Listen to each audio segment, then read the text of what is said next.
So here we are today, together with Malaysia Student Association in Turkey. We are looking forward to unveil the history between Malaysia and Turkey on the topic of the Turkey-Malaysia Relations in the late 19th century, a diplomatic history between Johore Sultanate and Ottoman Empire. With our special guest, Miss Nuramirah Shahrin. Welcome, Miss Nuramirah. Hi, thank you. Thank you for being here with us today. How are you? Alhamdulillah, I'm good. What about you? Alhamdulillah. As a short biography of our speaker today, Miss Nuramirah is a Ph.D. candidate at Haldun University in Turkey. She graduated from History and Civilization Department of IIUM and had been living in Turkey since 2014. She had completed her master in the field of history and now pursuing her PhD in the same area. Ms. Nuramirah also had a couple of engagement and international and national diplomatic events and has initiated a couple of students' academic discourse like Malay Historian in Turkey projects, which still are running until today. Now, we had come to the most exciting moment. We will listen to Miss Nuramirah Shahrin on the historical connection between Turkey and Malaysia. Please, Nuramirah. Please, Miss Nuramirah. First and foremost, thank you, Miss Moderator, Miss Alia. Let me set my screen.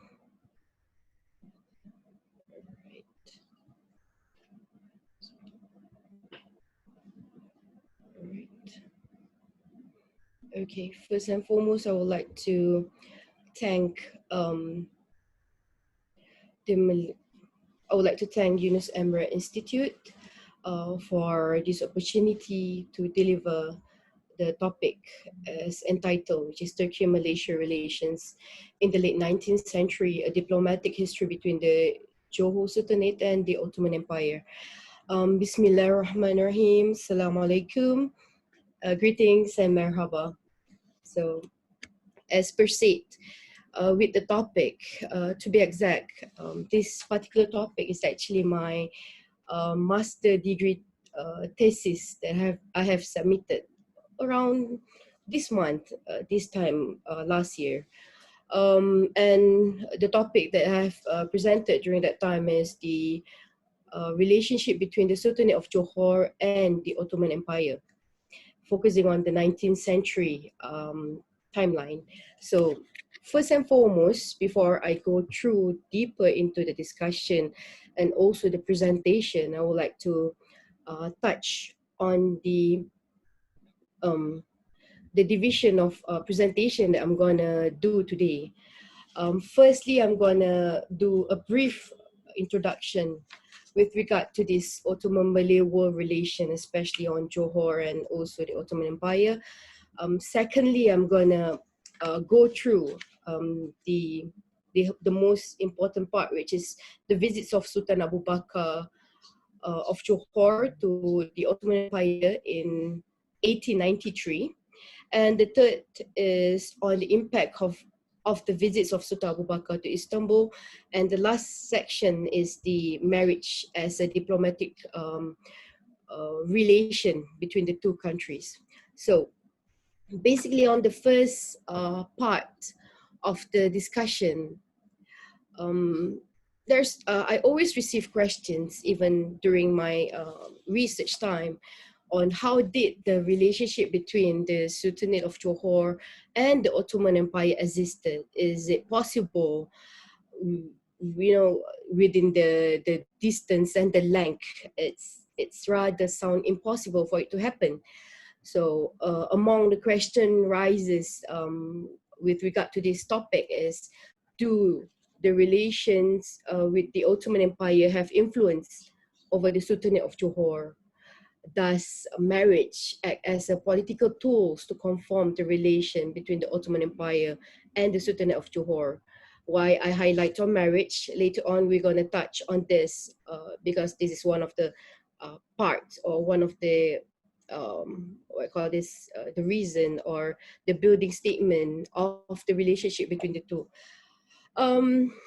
As to be said, when I did this research, frankly speaking, it's not an easy one because as to date, we can say that the sources for these studies is limited, not only in the Malay War, but also in the Ottoman War. I can say that when I did these studies, I find it interesting to find more of sources from the Ottoman War. So as you can see in our slide today, I've already mentioned about Kesultanan Johor, Johore Sultanate. This is the area of the Sultanate of Johor during the time of Sultan Abu Bakar, the modern state of Johor. I guess if we can go just brief on the Sultanate of Johor, it is divided into two. There's the old kingdom of Sultanate of Johor and also the modern kingdom of Sultanate of Johor, which existed until today. So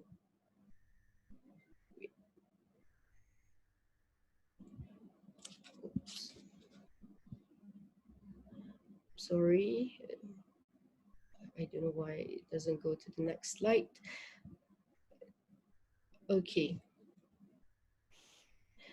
So basically, when we talk about the relationship between the two, like I've said just now, I'm so sorry, I'm going to touch back on Johor. So the first Sultan of Johor, the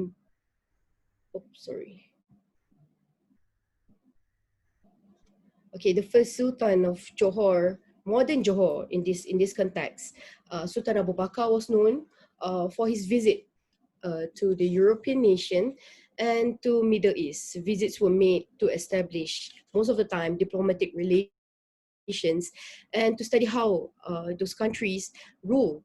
And this is a one-of-a-kind ways for Sultan Abu Bakar to adapt the system used by those countries to the establishment of the state of Johor. The Ottoman Empire was one of the country he visited, to which later we can see influenced most of his administration way.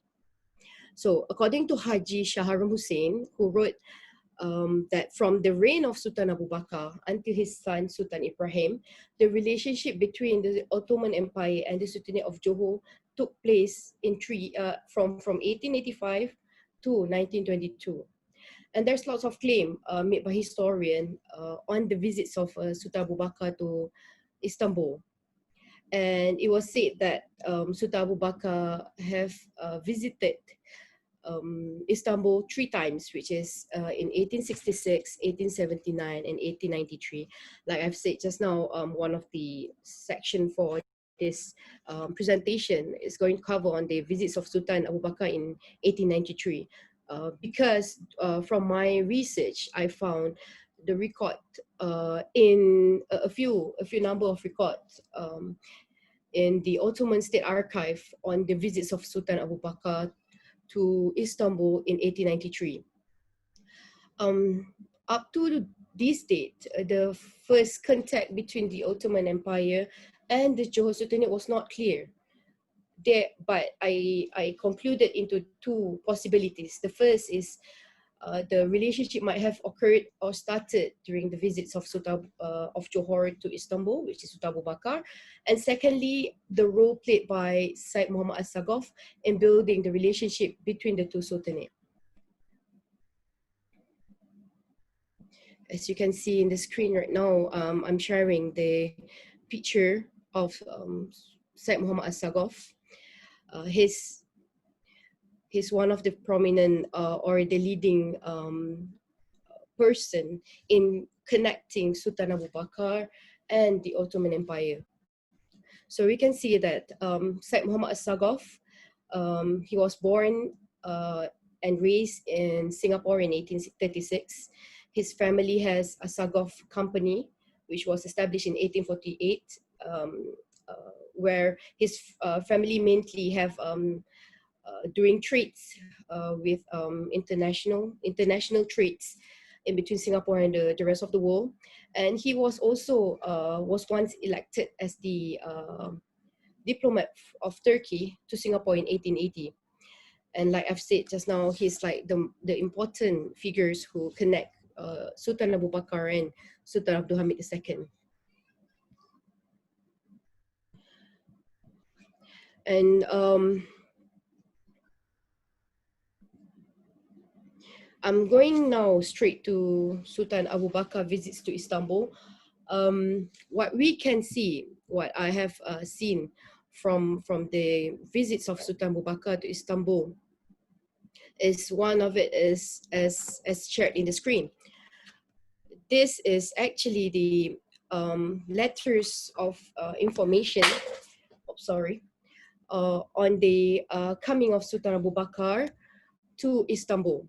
This is actually a transliteration version of it into the Ottoman scriptures. We call it as Osman Leja. And as per seen on the screen. Okay. And during Sultan Abu Bakar visits to Istanbul, the evidences I can see are numerous, a handful of it. I can't say it has hundreds or thousands of it, but there are evidences from the Ottoman side with regard to this visit. So if we were to look into the Malay world sources, in Hikayat Johor or Johor Chronicles, it was mentioned that when Sultan Abu Bakar visited Europe, there was this, in chapter 20, if you were one day to go and look through for this Hikayat Johor, it is also available at National Archive of Malaysia or the National Archive of Malaysia Johor branch. So in this one stanza or in this one chapter, it was mentioned that His Highness the Majesty started his visit with meeting a few kings of European nations. It was mentioned he visited Kaiser of Germany, King of Italy, King of Austria, and others until at last he met his friend, His Highness Sultan Abdul Hamid II Han in Constantinople. He was received by the Sultan with great celebration because His Majesty Sultan of Turkey were delighted to meet a Sultan from the East with great honor, dignity, and is fond to Islam. So other than having that mention in the Johor Chronicles, as I've stated and as seen in the pictures that I've shared the screen, a number of telegram was found in the Ottoman State Archive in pertaining to the request made by Sultan Abu Bakar to meet Sultan Abdul Hamid II. At the early stage, telegram was issued to the Ottoman consulate in London with regard to Sultan Abu Bakar's request to visit the Ottoman Empire while on his visit to England. And later on, it was mentioned in one of the telegrams found at the archive that the delegates of Sultan Abu Bakar visits to Istanbul was accompanied by Syed Muhammad Asagov and a doctor, because during that time, Sultan Abu Bakar was known to be ill during the trip. Another most significant event I would say is that from before that, I guess I need to share another picture. One of it is this, like I've said before, this is the letters telegraph mentioning the coming of Sultan Abu Bakar to Istanbul, and the other one is this is the same letters was given. And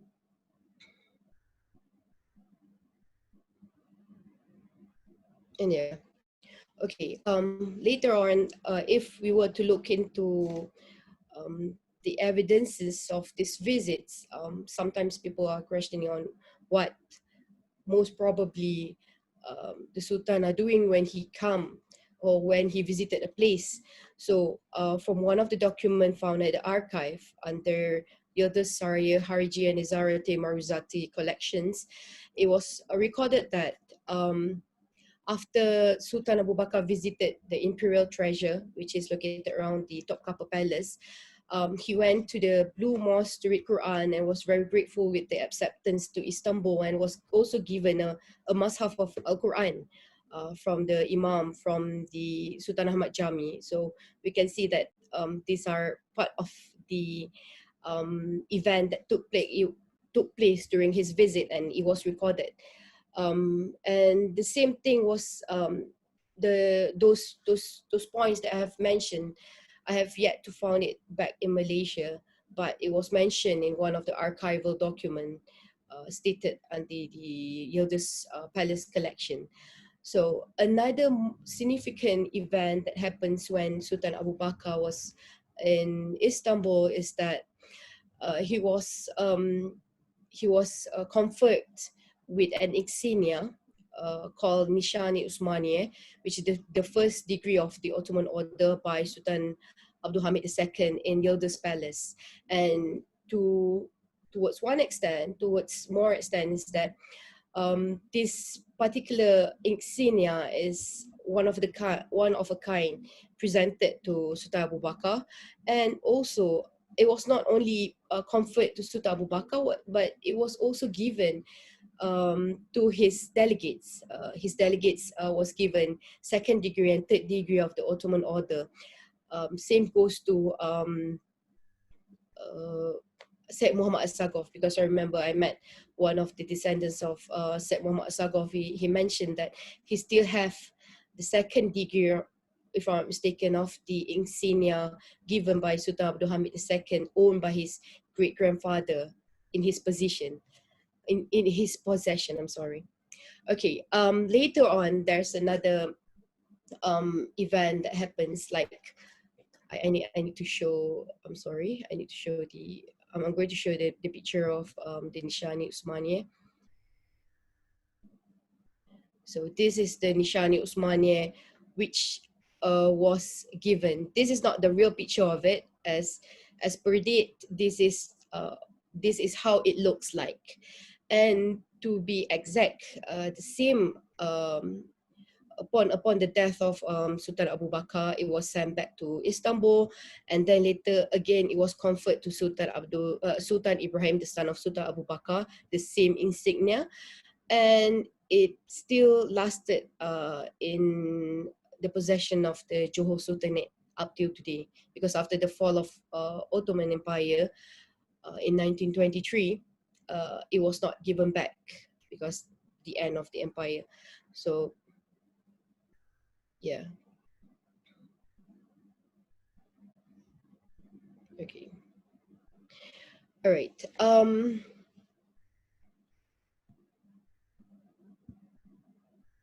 Okay. Shown in the picture, also here right now is what the document that I have mentioned on the activities done by Sultan Abu Bakar while he's in Istanbul. This document is found to be available at the Ottoman Archive in Istanbul. As mentioned, as Percy before, he went around Istanbul, visited the Sultan Ahmad Mosque, was given a mushaf, and etc.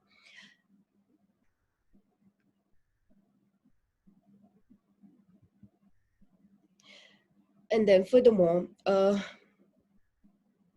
later, the Sultanate of Johore sent Datuk Sri Ahmadi Raja Abdul Rahman bin Andak, Wan Andak, as its representative to the Ottoman Empire. The envoy was sent to strengthen the relationship together with an insignia, which is equivalent to Nishani Usmania, was sent from Johore Sultanate to Istanbul. In an archival document dated in 1894, an official letter was issued by Sultan Abu Bakar with regard to this appointment.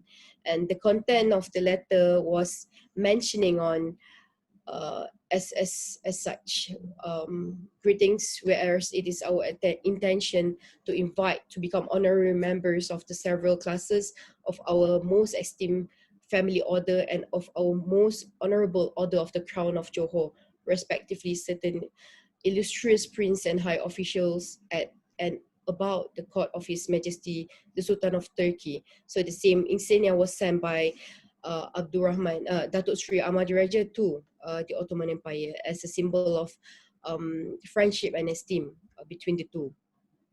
And as I mentioned just now, the after the demise of Sultan Abu Bakar, Datuk Sri Ahmad Diraja was sent again to Istanbul, to Constantinople, to return the insignia conferred to Sultan Abu Bakar. But in return, Sultan Abdul Hamid II was delighted to confer the same decree to Sultan Ibrahim ibn Sultan Abu Bakar as a symbol of continuous relationship between the two states. A document entitled An Interview Between the Sultan of Turkey and Envoy from the Sultanate of Johore was recorded in 1898.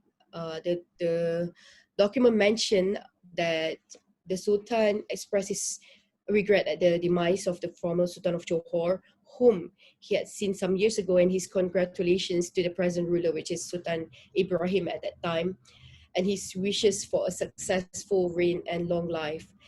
And in the same time, he conferred the same insignia to Sultan Ibrahim as given to Sultan Abu Bakar. So in another document, it was stated also that Sultan Abdul Hamid II sent a crew from the warship Ertugrul to deliver the same medal to Sultan Ibrahim as a continuation of friendship between the two countries. So another significant point, or another significant event that happens in between the relationship between the two, is the marriage between the Sultan of Johore with the lady from the Imperial Harem. It was known, I guess, from the Malay world, or from Malaysia's side, that two ladies was presented from the Imperial Harem of Sultan Abdul Hamid II to the Sultanate of Johore. And these ladies were from Caucasian descendants, and one of them named Hadijah Hanum, and the other one named Ruqayyah Hanum.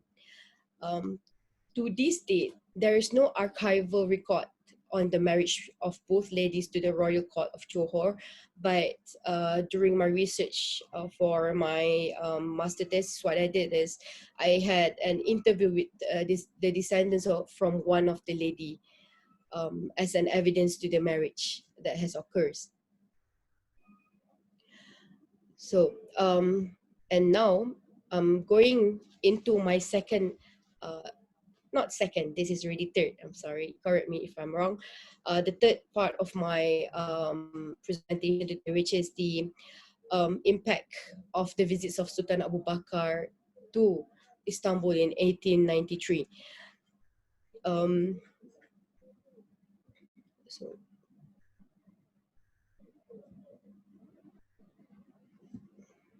there are a few. The impact of Ottoman Empire, the impact from Sultan Abu Bakar visits to Istanbul in 1893. We can say that I can see from my research is that the impact are very significant and very visible, because you can see that it is portrayed, it is available in the administration, judicial system, architecture, custom, and flag of the Sultanate of Johore. There are similarities between the Ottoman Empire and the Sultanate of Johore in terms of administration system. One of it in the case of the establishment of Johore State Council. That's the first part. And next is for judicial practice. I guess this is on this judicial practice is the one that has most significant and has been researched and produced a paper on it, which is the Ottoman Islamic law, which was adopted and later used as a model in forming the Islamic laws in Johore, which is Majalah Ahkam Johore. So we can see that the influence of the Ottoman Empire in Johore Sultanate on the judicial system were especially on the Islamic law. There's like as I've said, is the Islamic law. There's two extension of law which were adopted. The first part is the common system, which was taken from Majalah Ahkam Adliyah, which I've mentioned earlier. The adaptation and the establishment of Majalah Ahkam Johore. It was taken from there. And the second part is on the family law, which is al-ahkam al-shar'iyah fi al-ahwal al-shahsiyah, or in Turkish we call it as aile kanun namesi. So the second, which in that second law I've mentioned later, leads to the establishment of Ahkam Syariah Johor, which is still used until today. And this book focuses on family law, which covered on the issues of pertaining to marriage, divorce, and others.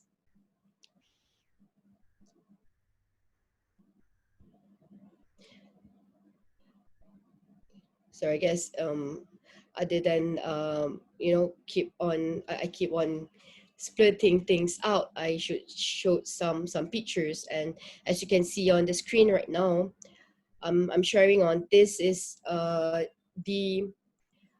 certificate or letters of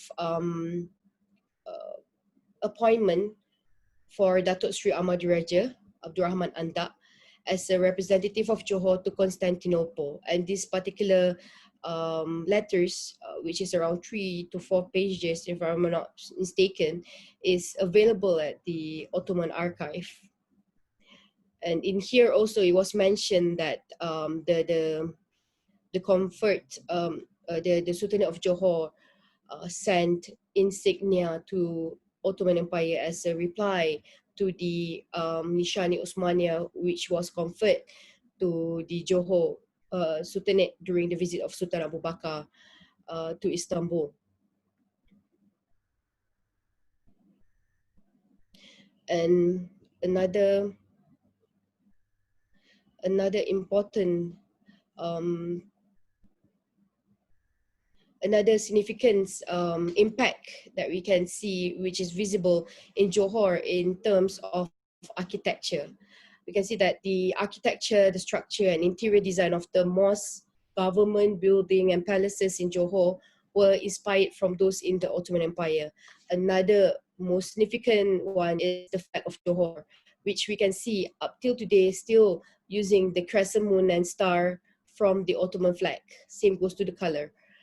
And another interesting impact that we can see is that from the aspect of education, whereby the Ottoman Empire system, especially the Islamic religious school system books, or what I can say, the government of Johor adopted some of the books used in the Ottoman schools. For instance, Matla al-Badrain, as a source of textbooks or reference for Islamic religious school in Johor. And lastly, last but not least, is the design of the formal attire worn by Sultan of Johor and by his dignitaries has similarities to those worn by the Ottoman Empire, Sultan and dignitaries. Therefore, I guess it is not surprising that in the Johor sources, the Ottoman Empire has always been portrayed as the leader and depicted as leader for the Muslim community, especially during the colonial invasion era.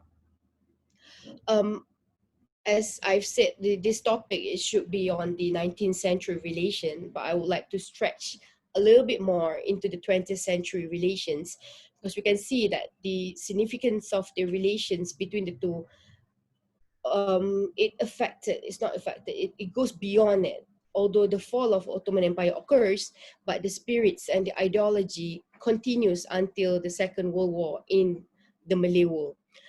We can see that in the early 20th century, especially, when I did the research, I can see that the relationship between the Ottoman Empire and the Sultanate of Johor made a great contribution in the aspect of unity among Muslim nations. In this sense, I'm looking towards from the perspective of the Malay world or Southeast Asia. So this is something necessity for the sake of the spirit of Muslim brotherhood.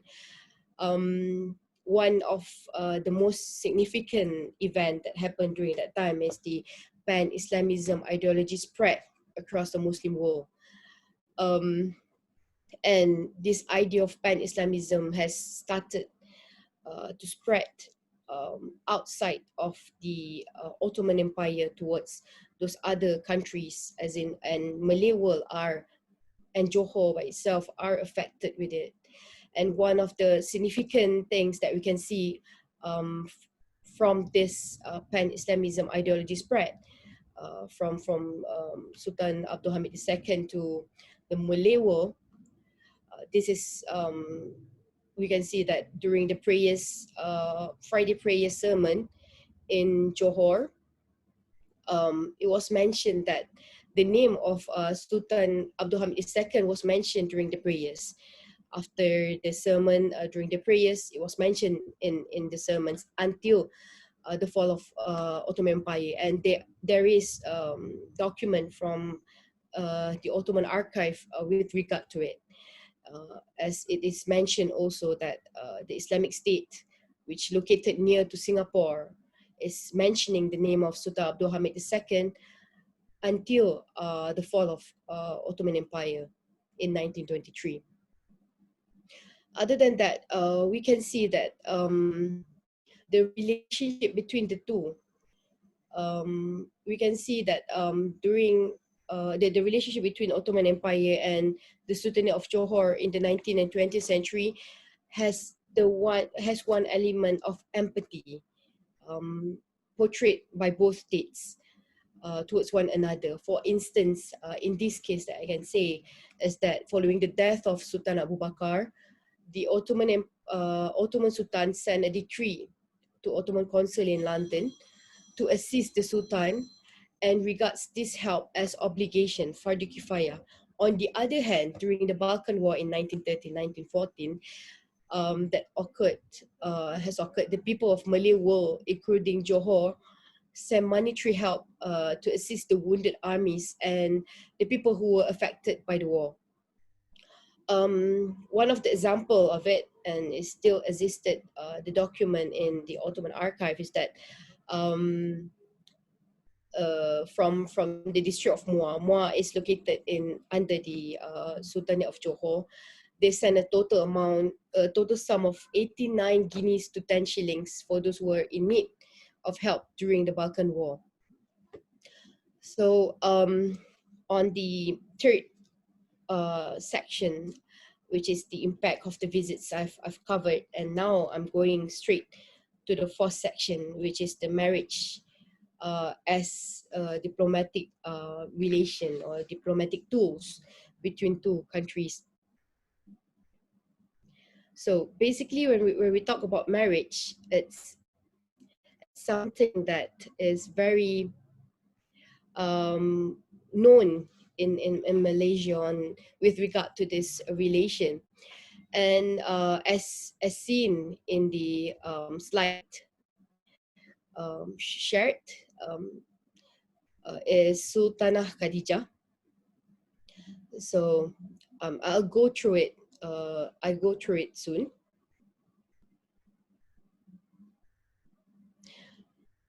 So right now, I'm so sorry. There's some message from the committee members that I need to check. I'm afraid that I'm going to stretch too much time. But then again, all right, back to the fourth point, which is marriage as diplomatic tools or relation. This is the most, I guess, interesting part, and it is one of the points that strengthen the relationship, the existence of the relationship between the two empire, which is Sultanate of Johore and also the Ottoman Empire. So what we can say that marriage, as all of us know, it's a consolidation between men and women, but it's also a part of a tradition done by imperial families. And also marriage between empires are a common practice. We are looking at the Habsburg Empire, or in the Malay world by itself. It's part of it as a diplomatic tool, we can call it. And a number of questions raised by historians when it comes to these two ladies, because the two ladies, we call them as Jariyah, was given by Sultan Abdul Hamid II to the court of Johore. And the question raised on these two ladies. Before that, let me mention their name. They are Khadijah Hanum and Rukia Hanum.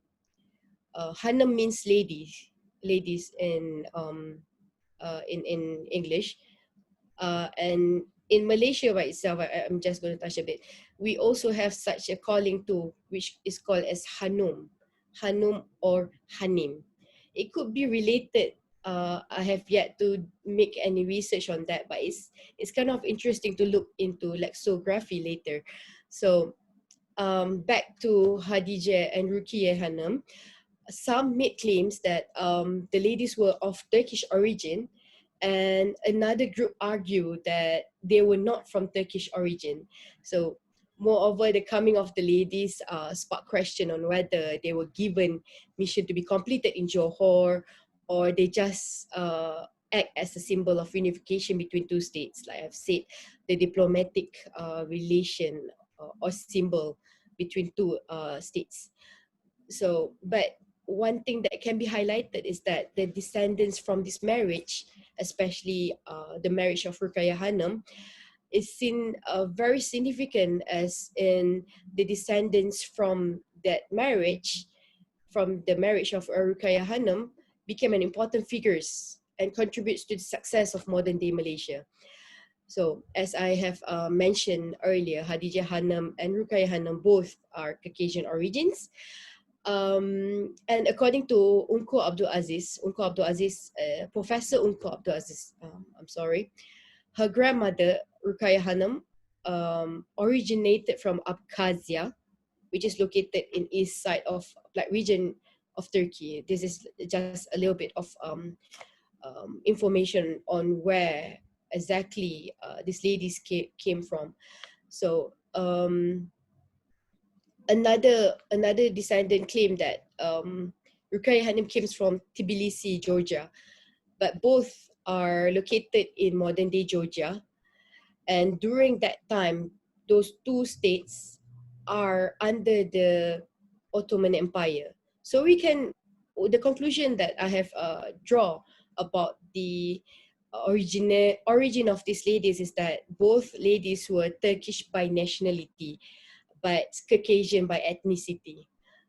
As we have known, if you later on you wanted to read more about these Caucasian ladies in 19th century, Caucasian female slaves were very dominant, or Caucasian female ladies were very dominant in the imperial harem. That also answers why the ladies were given, or the ethnicity of those ladies are Caucasian.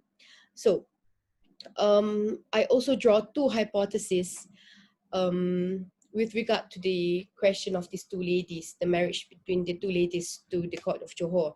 So firstly, the role of marriage was done as a formality, as it has occurs in any empire which would like to unite two empires, that I have mentioned several times before. And secondly is the purpose was to gain support from a Muslim nation which was in distress of colonization. In this view, I can say that the Sultanate of Johore in the early 20th century has faced pressure from the British Empire prior to the death of Sultan Abu Bakar until the reign of Sultan Ibrahim. As for the descendants of Ruqayyah Hanum, because from before that, I guess I need to tell the chronology of how the marriage and who are the descendants and what's not. So I'm going to show some slides. As shown is Sultanah Khadijah. Sultanah Khadijah was married to Sultan Abu Bakar, and where they were married was not mentioned, and I didn't find any solid solid evidence on it, but it was mentioned that she was brought up into the position of Sultanah of Johore as Sultanah Khadijah in 1894, replacing the late wife of Sultan Abu Bakar, which is Sultanah Fatimah. And next is Ruqayyah Hanum. I'm going to touch more on Ruqayyah Hanum, as I couldn't explore much on Khadijah Hanum yet because the sources is limited, but I'm lucky enough to meet with the descendants of one of the descendants of Ruqayyah Hanum during my research. And as shared in the screen is the picture of Ruqayyah Hanum. We can see that Ruqayyah Hanum has assimilated into the culture of the Johor with the attire worn is the traditional clothes of the Johor community.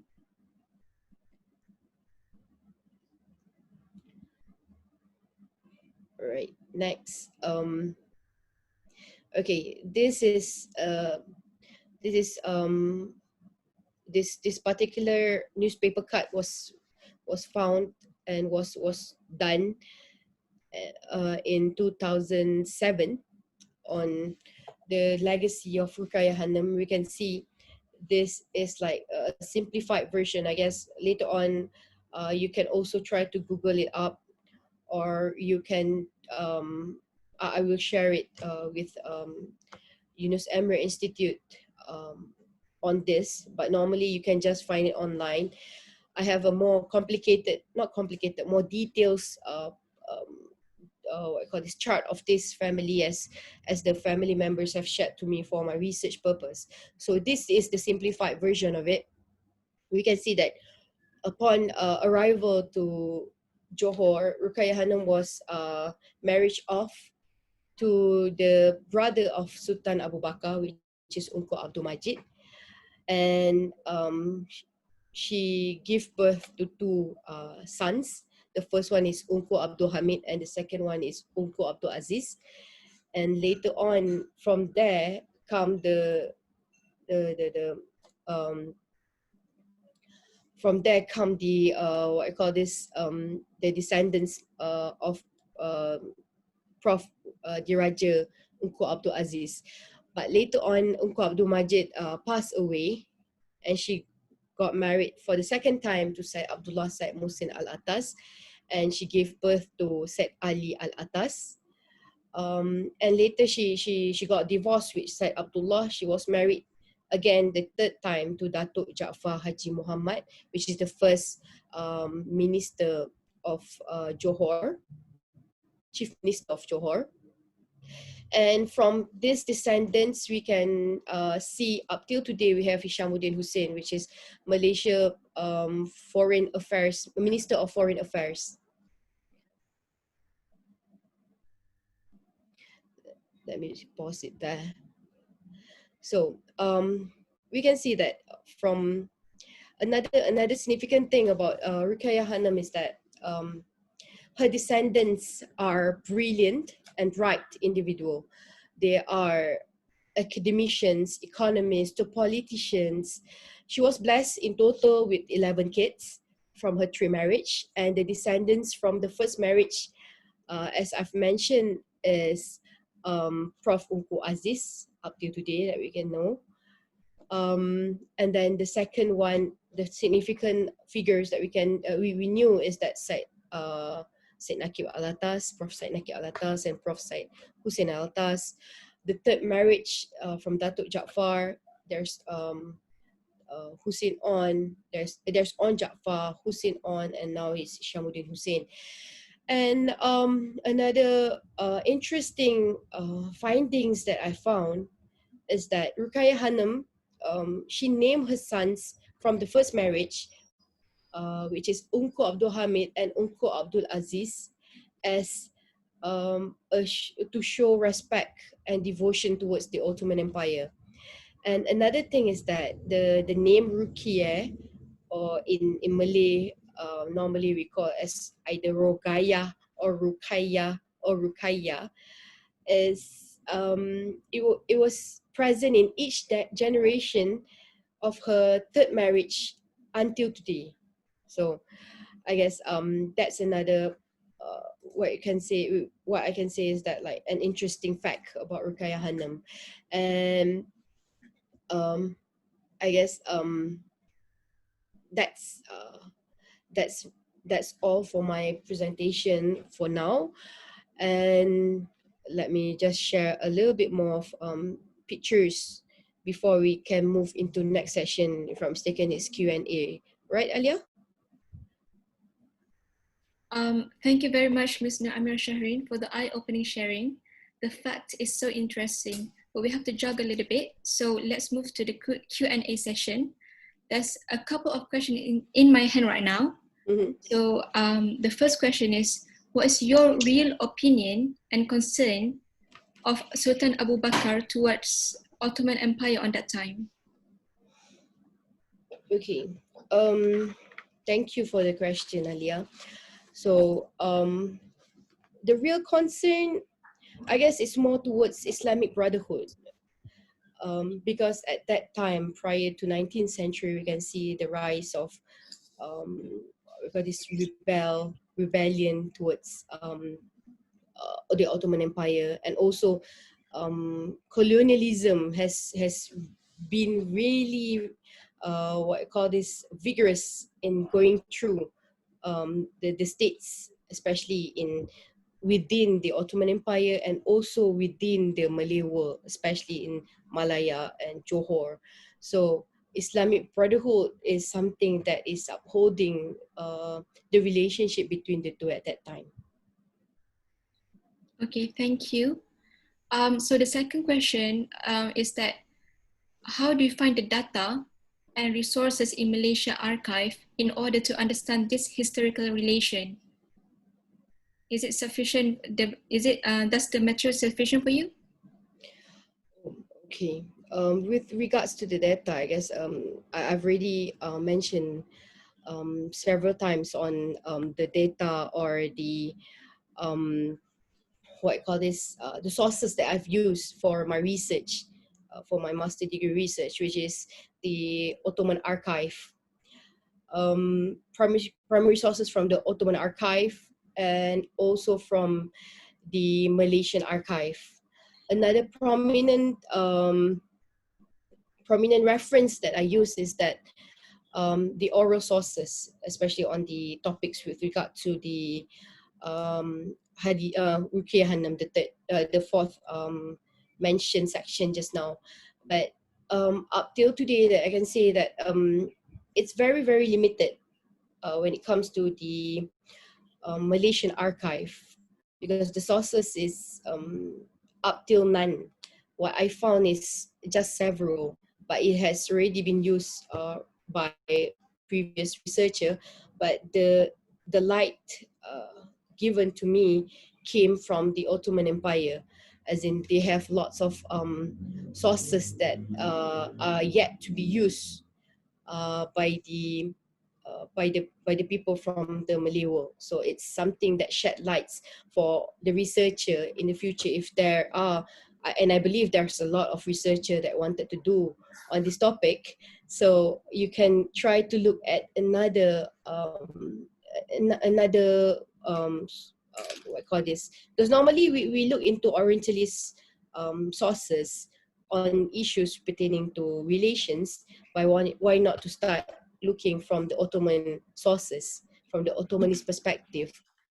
And with this also, I can right now I'm going to share a picture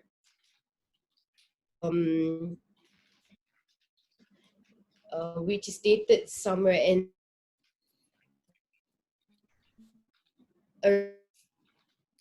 retaining the Malay community known in the Ottoman world. So this is interesting, as in normally we didn't know the portrayal, or if we were to read on the Orientalist perspective on our region, they normally say that the Malay world or Malacca or Malay archipelago is just a small fishing town. But the Ottomanist perspective on it is more, rather than that particular statement, which is the fishing town, but it mentions on the trade, it mentions on the sources which were found in the area. So it gives another light and shed another light into a new perspective to see on our history. So yeah. Okay, thank you. And I also received a lots of questions from the viewers, but because the time limited, so I'm just gonna ask one question from all of the questions. So actually the Rukia and Hatijah Hanum are women that were educated from harem institution. They are not from the bloodline of the Sultan Abdul Hamid II, and only from the Circassian. So the question is it more as a gift from the Ottoman to Sultan Johor and not an imperial marriage? All right. As I have mentioned, the coming of these two ladies, they were not they are not from the descendant of Sultan Abdul Hamid II, because at the first say I have no what I call this evidence that said that they come straight from Sultan Abdul Hamid II. But then again, they are the subject, or they are the people under the nationality of Turkey or Ottoman Empire at that time. So we can't say it as a imperial marriage, but it's more towards like diplomatic, because the women who were trained in harem, who were also given out as a gift to other countries or other states, are women who are with how can I put it in words, with status. They are not because there are also some people who are mentioning, some researcher or historian mentioning that these ladies are concubine of the Sultan, but they are part of the ladies in the Ottoman harem who were trained. And we can also say that they are also, quote unquote, this is from my point of view, they are also functioning or act like a diplomat for Ottoman Empire into the other states in the world. Yeah. I know that I said that there's one last question, but because there's one question that got my attention, so I hope that we can stretch just like another 2 minutes. So you mentioned about the Majalah Akam Adliya and Majalah Akam Johor.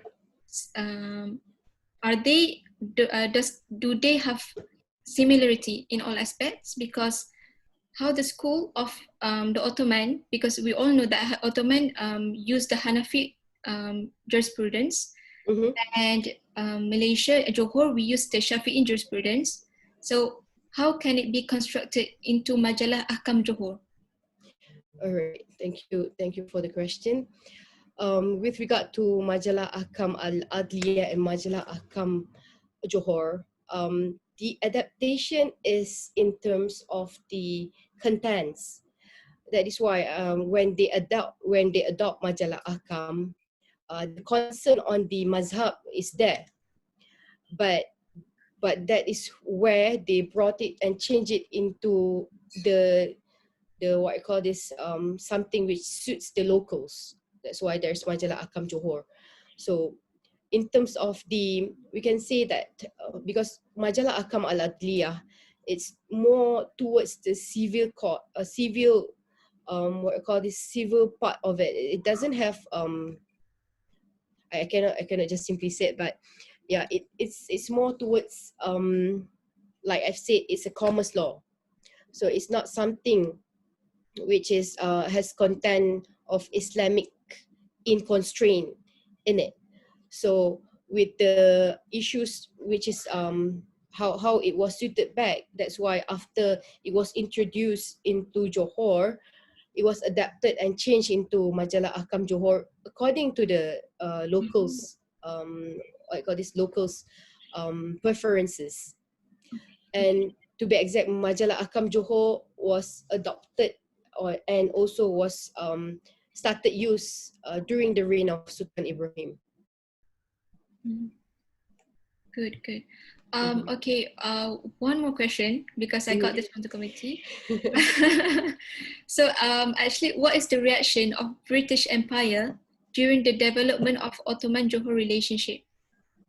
So during the to be exact, whenever Sultan Abu Bakar was out visiting the European countries or even to Istanbul, a representative of the from British Empire accompany and assist him for the visits. This is one of the reason for it is because the grow concern from the British Empire on the relationship between the two, because they are really concerned that what if they have like an alliance to topple down British Empire and what's not. That's why if you were to read in some of the I did some reading and research. Let me get back to the, I can't remember which book was it. It's one of the sources that I use. A diary of a British diplomat who assisted Sultan Abu Bakar. The way he presented the visits of Sultan Abu Bakar to Istanbul is very contrary from the one mentioned in in the Ottoman sources. As in, he mentioned that when Sultan Abu Bakar visited Istanbul, it was said that he was not at first being treated in a good manner by the by Sultan Abdul Hamid II, because he was just a mere Maharaja of India kind of statement. But if you that is if you read from the British sources, so this is one of a kind way of giving an assumption or ideas that the British are not welcoming this relation or this visit. But on the other hand, now we have evidence from the Ottoman Empire mentioning that the even Sultan Abdul Hamid II prepared a feast in welcoming Sultan Abu Bakar.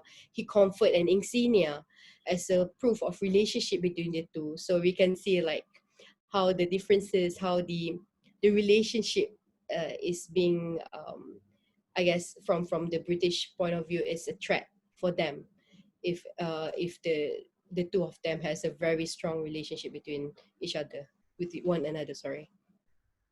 Okay, thank you very much, Ms. Nuramirah. So I think that because the limited time that we have, so we have to close the discussion already. So at last we had come to an end. But before we close the discussion for our event today, I would like to thank on behalf of Yunus Emre Institute to Ms. Nuramirah, and thankful for the meaningful sharing, and to all of our audience for spending your time to join our event. Also, we hope today's event gave us benefits to all of us, and adding some important knowledge about our common history and creates a better understanding across culture. So you, all the audience and everyone who's looking at this video, you can follow us on Yunus Emre Institute, Kuala Lumpur social media to get more update regarding our future programs. So till we meet again on other occasions. Thank you. Görüşmek üzere. Teşekkür ederiz.